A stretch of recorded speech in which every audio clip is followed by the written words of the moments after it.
बिस्मिल्लाहिर्रहमानिर्रहीम। अस्सलाम वालेकुम गर्ल्स, उम्मीद करते हैं आप खैरियत से होंगी। अच्छा, अभी हमने मुताला पाकिस्तान का जो नेक्स्ट टॉपिक डिस्कस करना है वो है हज़रत उमर का निज़ामी हुकूमत। हज़रत उमर इस्लामी इंतज़ामिया और इस्लामी रियासत के हकीकी बानी थे।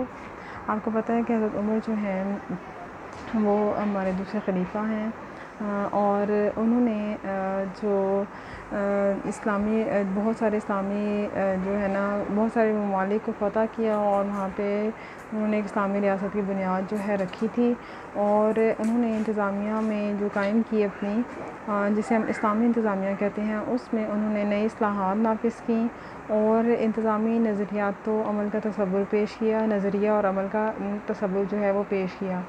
आप रज़ी अल्लाह ताला अन्हु ने इंतज़ामिया को आवाम की खिदमत का लिबादा पहनाया। आप रज़ी अल्लाह ताला ने जब कभी कोई गवर्नर या सरकारी एहलकार मुकर्रर किया तो उसको आवाम की खिदमत का दर्स दिया, यानी उसको बताया कि ये जो तुम्हें ओहदा दिया जा रहा है ये तुम्हारी शान शौकत बढ़ाने के लिए नहीं है बल्कि ये आवाम की खिदमत के लिए तुम्हें दिया जा रहा है। हज़रत उमर ने हुकूमत पर जमहूरियत का सही रंग चढ़ाया क्योंकि तमाम हुकूमती मामलात मजलिस शूरा में ज़ेर बहस आते थे और मुतफ़िक़ा फ़ैसला होता था। आप रज़ियल्लाहु अन्हु हमेशा नेक काबिल एतमाद अफराद को मजलिस शूरा के मशवरे के बाद आर्ज़ी तौर पर इंतज़ामी ओहदों पर मुकर्रर फरमाते थे। अगर वो अपनी अहलियत साबित करता तो वो मुस्तकिल कर दिया जाता, वरना उसको घर भेज दिया जाता, यानी कि उसको फिर उसकी जगह पे जो है नए बंदे की तलाश शुरू कर दी जाती और फिर उसको जो है वो मौका दिया जाता। हज़रत उमर रज़ियल्लाहु अन्हु हकाम का सख्त एहतसाब करते थे। आप रज़ियल्लाहु का एहतसाब का तरीका बड़ा अनोखा था। हज के मौके पर तमाम अहकाम की हाज़िरी ज़रूरी होती थी। अगर आवाम को किसी के ख़िलाफ़ कोई शिकायत होती तो मौके पर ही शिकायत का इज़ाला किया जाता था। आप रज़ियल्लाहु के दौरे हुकूमत में तमाम शहरियों को बराबर के हकूक़ हासिल थे, इसलिए हम कह सकते हैं कि हज़रत उमर रज़ियल्लाहु अन्हु का दौरे हुकूमत सुनहरी दौर कहलाता है। हज़रत उमर रज़ियल्लाहु अन्हु के दौर की इंतज़ामिया की ख़ुसूसियात। मजलिस शूरा का क़याम। आप रज़ियल्लाहु अन्हु अपने दौरे हुकूमत में मजलिस शूरा का क़याम अमल में लाए। मजलिस शूरा के दो हिस्से हैं। अच्छा गर्ल्स, एक चीज़ क्लियर कर लें कि मजलिस शूरा मीन्स कि वो टीम कह लें, वो अरकान जो मिलकर कानून साज़ी करते थे और उस पर मुशावरत भी आपस में करते थे। मजलिस शूरा के दो हिस्से थे, मजलिस शूरा ख़ास और मजलिस शूरा आम। मजलिस शूरा ख़ास काबीना के अरकान पर मुश्तमिल थी। मजलिस शूरा आम कबाइल के लीडरों और आम आदमियों पर मुश्तमिल होती थी। तमाम फ़ैसले जो है वो मशावरत से किए जाते थे। रियासत की इंतज़ामिया डिवीज़न में तकसीम। आप रज़ियल्लाहु अन्हु ने तमाम सल्तनत इस्लामिया को 14 सूबों में तकसीम किया।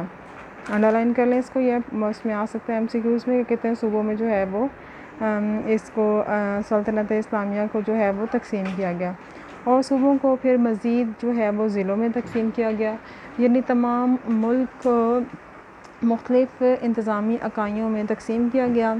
आप रज़ियल्लाहु अन्हु हर सूबे में बहुत से सरकारी मुलाज़मीन मसलन वली, कातिबुल खराज, साहिबुल अहदीस,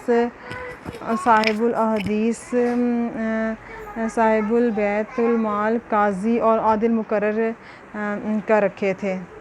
मरकज़ी हुकूमत। आप रज़ियल्लाहु अन्हु के दौरे हुकूमत में मरकज़ी हुकूमत बहुत मजबूत थी जिसमें बेशुमार महकमे थे।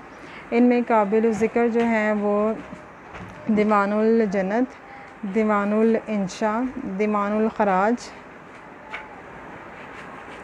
वक्फ़ का महकमा और शिकायती मरकज़ वगैरह शामिल थे। मरकज़ी हुकूमत के तमाम महकमे अवाम की खिदमत के फ़राइज़ सरअंजाम देते थे। इंतज़ामिया पॉलिसी। हज़रत उमर रज़ियल्लाहु अन्हु ने अपने दौरे हुकूमत में बहुत सी इंतज़ामी पॉलिसियाँ बनाई जिनका हम मुख्तसर जो है वो ज़िक्र कर लेते हैं। सबसे पहले जो पॉलिसी थी इंतज़ामिया पॉलिसी को अगर हम देखें तो वो थी दरवाज़ा खुला रखने की पॉलिसी। हज़रत उमर रज़ियल्लाहु अन्हु ने आवाम के लिए दरवाज़ा खुला रखने की पॉलिसी अपनाई हुई थी। अपने गवर्नर और दीगर एहलकारों को हिदायत दे रखी थी कि आवाम पर अपने दरवाज़े हमेशा खुले रखें और मज़लूमों की दाद रसी करें। एहतसाब पॉलिसी। आप रज़ियल्लाहु अन्हु के दौर में कड़े एहतसाब का बंदोबस्त था। आप रज़ियल्लाहु अन्हु जब भी किसी को हुकूमत का कारिंदा مقرر کرتے تو لکھ کر تقرر نامہ اور دیگر ہدایات ذمہ داریاں دیتے۔ سرکاری افسر نے اپنے علاقے میں جا کر لوگوں کو اکٹھا کرتا اور اپنا حکم نامہ پڑھ کر سناتا تاکہ لوگوں کو اس کی ذمہ داریاں معلوم ہو جائیں۔ تقرر کے وقت اس کی جائیداد وغیرہ کا ریکارڈ بھی رکھا جاتا تھا۔ اس میں اضافے کی شکل میں مذکورہ عہدیدار کو اپنے عہدے سے بھی ہاتھ دھونا پڑتا اور تمام جائیداد بحق کے سرکار ضبط بھی کی جاتی تھی، یعنی حکومت کے کھاتے میں وہ چلی جاتی تھی اس کی جو بھی جائیداد تھی۔ ہر کارندے کو ہدایت تھی کہ نہ تو وہ گھوڑے پر سوار ہوگا، نہ عمدہ کپڑے پہنے گا اور نہ ہی دروازے پر دربان بٹھائے گا، مطلب چوکیدار وغیرہ۔ زمین کے متعلق پالیسی۔ اب یہ شارٹ کوشچن میں آ جاتا ہے کہ زمین کے متعلق پالیسی کیا تھی۔ آپ رضی اللہ تعالیٰ عنہ نے جاگیردارانہ نظام کو ختم کر کے تمام زمین مزاروں میں تقسیم کر دی۔ اس کے علاوہ نہریں کھدوائیں، زمین کا سروے کروایا اور سروے کے مطابق ٹیکس کی رقم متعین کی۔ Merit policy. آپ رضی اللہ تعالیٰ عنہ نے نظام حکومت میں میرٹ کی پالیسی کو اپنایا اور قابل رشک اہلیت کے حامل افراد کو حکومت کے مختلف عہدوں پر مقرر کیا۔ جید علماء کو جج مقرر کیا۔ تمام تقرریاں کرنے سے پہلے مجلس شورا سے رائے لی جاتی تھی۔ مالی پالیسی۔ آپ رضی اللہ تعالیٰ عنہ نے سلطنت اسلامیہ کے مالی پالیسی 3 اصولوں کی بنیاد پر بنائی، یعنی صحیح اکٹھا کرو، صحیح خرچ کرو اور غلط خرچ کرنے سے روکو۔ آپ رضی اللہ تعالیٰ عنہ بیت المال کو عوام کی امانت سمجھتے تھے اور کہتے تھے کہ اگر خلیفہ امیر ہے تو اسے بیت المال سے کچھ نہیں لینا چاہیے اور اگر غریب ہے تو گزارے کے مطابق لینا چاہیے۔ ملک کے تمام لوگوں کو روٹی کپڑا مہیا کرنا حکومت کی ذمہ داری تھی، اس لیے آپ رضی اللہ تعالیٰ عنہ نے درجنوں کے مطابق مستحقین کے وظائف جو ہیں مقرر کر رکھے تھے، درجوں کے مطابق آپ رضی اللہ عنہ نے تمام لوگوں کو ہدایت دے رکھی تھی کہ اپنی بچت کو کسی نہ کسی کاروبار میں لگائیں تاکہ دولت چند ہاتھوں میں نہ رہے۔ اس طرح آپ نے چند ایک نئے ٹیکس امیروں پر عائد کیے تاکہ امیر و غریب کا فرق کم ہو سکے۔ پاکستان بھی ایک اسلامی فلاحی ریاست بننے کی راہ پر گامزن ہے اور اچھے نظام حکومت کے لیے کوشاں ہے۔ اس لیے یہاں بھی ضرورت ہے کہ حضرت عمر کی انتظامی پالیسی، ایمانداری، لگن، کارکردگی، احتساب، دروازہ کھلا رکھنے کی پالیسی، میرٹ پالیسی اور مالی پالیسی کو اپنایا جائے۔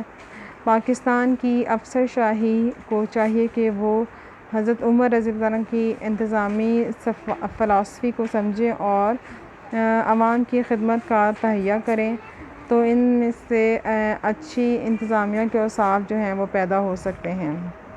تو بس یہ ہمارا آج کا ٹاپک تھا۔ بہت امپورٹنٹ لانگ کوسچن ہے، حضرت عمر رضی اللہ عنہ کے دور حکومت کی خصوصیات۔